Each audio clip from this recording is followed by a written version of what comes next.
네, 오늘까지 코로나19 백신 접종을 한 인원이 22만 명을 돌파했는데요. 이 가운데 7건의 접종 후 사망 신고가 접수됐습니다. 아직 접종과 직접 연관된 것으로 규명되지는 않았지만 불안감을 낳고 있습니다. 오늘 뉴스메이커 의사 출신 국회의원이죠. 민주당의 신현영 의원 모시고 코로나 백신 관련 얘기 나눠보도록 하겠습니다. 어서 오십시오. 안녕하세요. 나와주셔서 감사합니다. 국민들이 지금 이제 백신 언제 맞을까 이렇게 순서를 기다리면서도 한편으로는 괜찮을까? 내 순서가 오면 나는 맞아야 될까? 그런 생각하는 분들이 좀 많더라고요. 신 의원께서 전문가시니까 백신 맞아도 아무 문제 없습니다. 이렇게 얘기해 주실 수 있나요? 아무 문제 없다고 말씀드릴 수는 없고요.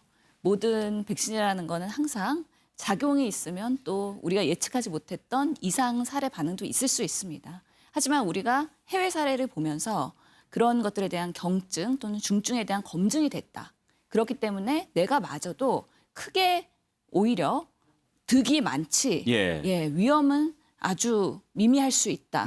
그래서 만약에 이런 시스템이 다 갖춰져 있는 상황에서 맞는다면 적극적으로 맞으셔라. 그럼에도 불구하고 정부가 안전하게 대응을 잘 할 것이다. 라는 신뢰를 드리고 싶습니다. 지금 전 세계적으로 2억 명 정도 백신 접종을 했다고 해요. 그런데 그 2억 명 가운데 직접 백신 접종이 원인이 돼서 사망한 사례는 아직까지 없나요? 없습니다. 아직까지 명확하게 보고된 바는 없고요. 이미 뭐 아스트라제네카든 화이자든 여러 접종을 한 해외 사례에서도 사망자는 보고되고 있지만 그런 것들에 대한 인과관계는 보고되는 것들이 아직은 명확하게 없다라고 말씀드릴 수 있습니다. 그러면 지금 우리나라에서 백신 접종을 하고 지금 이제 숨진 그러니까 직접적인 연관성, 인과관계는 조사를 해봐야 되겠지만 대체로 보면 기저질환이 있고 그런 분들이 많더라고요. 이분들은 백신 접종을 안 해도 위험했을 그런 분들이라고 봐야 되나요, 그럼? 지금 접종 대상이 되시는 분들이 집단시설, 요양시설에 계시는 기저질환자들입니다. 그렇기 때문에 질병이 이미 다양하게 가지고 계시는 분들이고요. 암 환자를 포함해서 다양한 질병이 있으신 상황이었죠.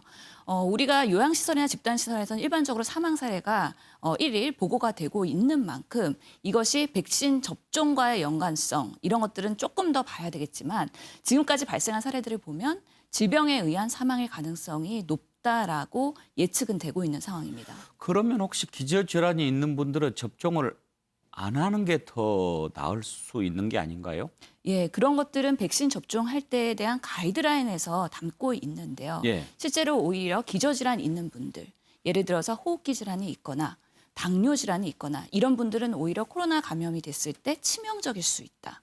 그렇기 때문에 백신을 접종해서 안전하게 예방하는 것이 오히려 잃는 것보다 얻는 것이 훨씬 크다라는 것들이 의학적으로 검증이 됐기 때문에 이렇게 우선순위 접종에서의 먼저 맞을 수가 있으신 것이죠. 세계 2억 명 가운데 아직도 확실하게 접종 때문에 사망했다라는 게 안 나타난 상황이라고 한다면 사실 안심을 좀 해도 될 것 같은데 이렇게 또 접종하고 숨지고 이런 분들이 생기니까 당연히 이제 걱정은 되겠죠. 그래도 우리가 작년에 독감 백신 사태를 보면서 학습 경험이 있다고 생각하시면 될 것 같습니다. 독감을 맞고 사망한 분들이 상당히 있으셨죠. 100여 명 넘으셨었는데요. 그 인과관계는 증명되지 않았기 때문에 우리가 생활을 하면서 발생하는 사망 그런 것들은 백신과 너무 연결해서 과도하게 우려하실 필요는 없겠다라고 다시 한번 말씀드리겠습니다. 지금 이제 현재 접종을 하고 있는 백신은 아스트라제네카가 있고 화이자가 있지 않습니까? 그런데 지금 많은 국민들이 그냥 막연하게 이런저런 정보들이 워낙 많이 돌아다니니까 아스트라제네카보다 화이자가 더 좋다더라 이렇게 생각하는 분이 꽤 있습니다. 그거 맞는 말입니까? 맞는 말이 아니고요. 실제로 장단점이 있습니다. 실제로 기존의 연구에서 보고된 걸 보면 화이자가 그런 효과성에서는 더 높게 보도가 된 바가 있지만 실제로 전체 인구 집단을 대상으로 접종을 했을 때 그 결과는 달라질 수 있다는 거 한 가지랑 또 이상 사례 그런 보고를 봤을 때 화이자의 경우에는 아나필락틱 쇼크 반응이 아스트라제네카보다도 높습니다. 아. 그렇기 때문에 여러 가지 다양한 부작용 보고에서도 차이가 있기 때문에 각각의 장단점이 있고요. 예. 그렇기 때문에 그거에 맞는 또 의사가 처방하는 올바른 약을 접종하시면 되겠는데요. 지금으로서는 선택권은 없으시기 예. 때문에 안전하게 우리 국민들한테 순서대로 접종하시면 되겠다라고 말씀을 드리겠습니다. 아스트라제네카에 대해서 국민들이 불안해하는 이유는 아마 그런 것도 있는 것 같습니다. 맨 처음에 65세 이상은 맞지 않기로 했다가 그다음에 또 맞아도 괜찮다고 했다가 이렇게 좀 바뀌니까 뭔가 이게 문제가 있어서 그런 게 아닌가 이런 생각들을 하거든요. 해외 여러 나라들과 비교를 해보면요. 우리나라의 그런 전문가들의 검증 시스템이 상당히 까다롭고 보수적입니다.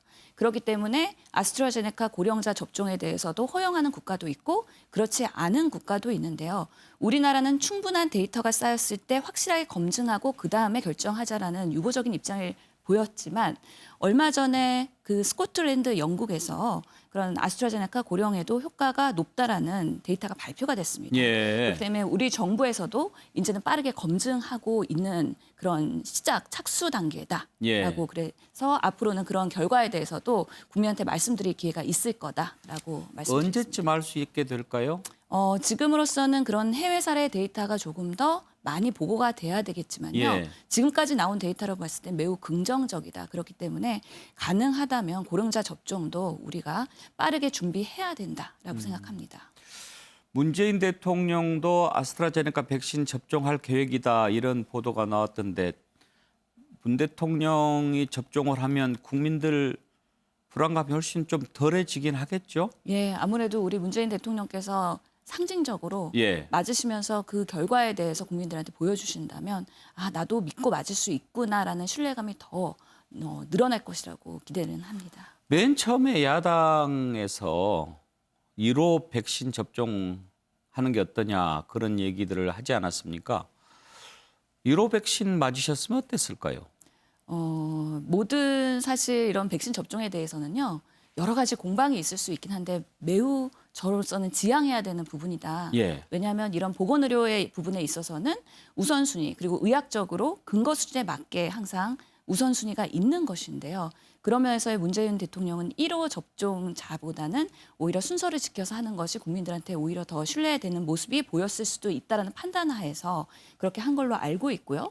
실제로 정치권에서도 많은 분들이 만약에 국민들이 그렇게 걱정한다면 우리가 먼저 맞겠다라고 말씀하셨습니다. 예. 그것보다는 실제로는 우선순위 먼저 맞아야 되는 그리고 정말 안전하게 보호받아야 되는 국민들한테 그 기회를 드리는 게 훨씬 좋지 않을까의 판단하에서 이렇게 결정된 것으로 예. 해석됩니다. 지금 이렇게 신 의원님을 비롯해서 방송에서 전문가들이 항상 백신에 관해서 설명도 자세히 해주고 정보도 많이 주고 그러는데 왜 그렇게 그 말도 안 되는 뭐 백신을 맞으면 유전자가 변형이 된다고 하더라 뭐 영혼이 다 털린다더라 이런 가짜 뉴스들이 왜 나오는 걸까요? 그러게 말입니다. 실제로 저도 매우 안타까운데요. 이런 자극적인 뭔가 말초를 자극할 수 있는 그런 것들이 계속 반복해서 노출되다 보면 그게 정말 진실인 것처럼 둔갑되는 그런 순간들이 있습니다. 이런 것들은 어떻게 보면은 우리 올바른 이런 코로나 대응에 있어서 상당히 방해가 되는 요소들인 것이죠. 이런 시스템을 제대로 또 체계를 만들어서 강력하게 대응할 수 있는 것도 그 나라에서 매우 중요한 그런 정부 대응이지 않을까 싶고요. 그런 면에서는 지금 경찰 그리고 방송통신심의위원회 등 여러 가지 익명 신고 게시판을 만들어서 또 보고를 하고 있는 만큼 이런 잘못된 것들을 저희가 또 정치권 그리고 전문가들이 적극적으로 발굴을 해서 국민들한테 걱정하지 않고 우려하지 않도록 하는 그런 것들을 만들어주는 게 이번에 백신 성공 접종 전략에서는 매우 중요할 것 같다는 생각을 합니다. 신용께서는 지금 당에서 코로나와 관련해서 어떤 일을 맡고 계십니까? 제가 지금 코로나 국난 극복 위원회에서요. 예. 부상황실장을 맡고 상황실장. 있습니다. 부상황실장. 부상황실장 누가 예. 상황실장입니까? 상황실장은 박안주 의원님. 아 그렇군요. 그러면 이제 항상 그 통계도 보고 또 대응책도 마련하고 이렇게 하실 텐데 가짜 뉴스와 관련된 부분도 대응 그쪽에서 합니까? 예, 맞습니다. 예. 그리고 또 저희가 보건복지위원회 상임이기 때문에 예. 그런 부분에 있어서에 대한 어떻게 할 거냐에 대해서 정부 대책에 대해서도 지금 질의를 하고 있는 상황이고요. 예. 정경 청장께서도 강력하게 대응하겠다고 말씀하셨고요. 또 그런 가짜 뉴스에 대해서 팩트 체크하는 역할을 저희 의원실에서 적극적으로 했기 때문에 예. 앞으로도 그런 부분에 대해서는 더 적극적으로 논란이 되기 전에 사전에 발굴해서 빠르게 대응할 수 있는 그런 노력을 계속 할 것입니다. 매일 상황을 체크하신다고 그러니까 갑자기 그게 좀 궁금해서 여쭤보고 싶은데요.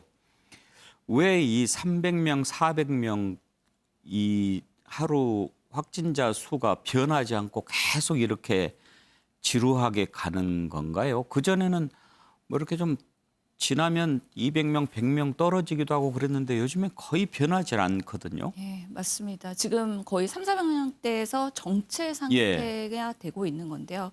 실제로 다른 나라의 사례를 보면은 백신 접종 시기와 맞물려서 백신을 접종하기 시작하면서 오히려 더 피크를 치고 올라가는 현상들이 꽤 네, 있었습니다. 예.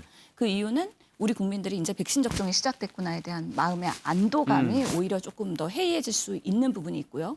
특히 지금 봄 날씨가 되면서 특히 외부로 나가는 분들이 많아진 것이죠. 그만큼 유동 인구가 많아지고 또 이런 영업 시간이 조금 더 완화됐기 때문에 지금의 데이터로 봤을 때는 그런 유동 인구가 점점 늘어나고 있다. 그래서 우리가 걱정하는 4차 대유행이 발생하지 않는 거에 대해서 오히려 다행이라고 생각을 해야 되고 예. 지금으로서 더 올라가지 않고 조금 더 완만하게 하면서 백신 접종이 이루어진다면 어느 순간엔 꺾이지 않을까라고 예측을 하고 있습니다. 예.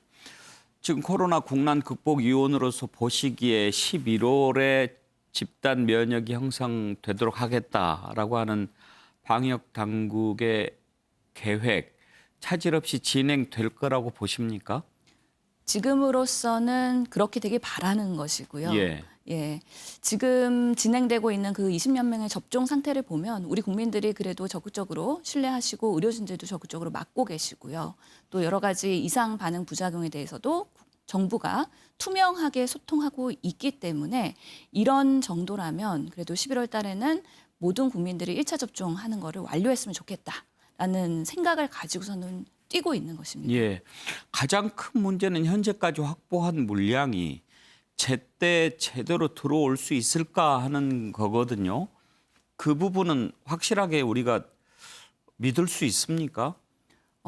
아직까지도 이게 분기별로는 계획이 나와 있지만 정확하게 언제 들어오겠다라는 구체적인 계획은 조금 더 기다려야 되는 상황인 것이죠. 그만큼 항상 이런 물량에 대한 변수는 있을 수 있다고 생각을 합니다.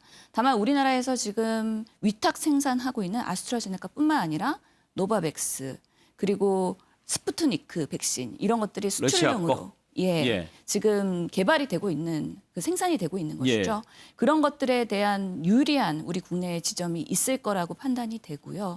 또한 지금 국내 백신이 한 5가지 정도가 개발이 되고 있습니다. 예. 아마 연말에는 빠르면 긴급 사용 승인도 얻어서 내년 정도에는 이제 또 우리가 국내 백신을 접종할 수 있지 않을까에 대한 희망도 있는 상황입니다. 우리가 개발한 백신이 예, 지금 그렇습니다. 백신 개발 중입니까? 예, 지금 5개 정도가 1 이상의 연구 단계에서의 그런 예. 테스트를 하고 있고요.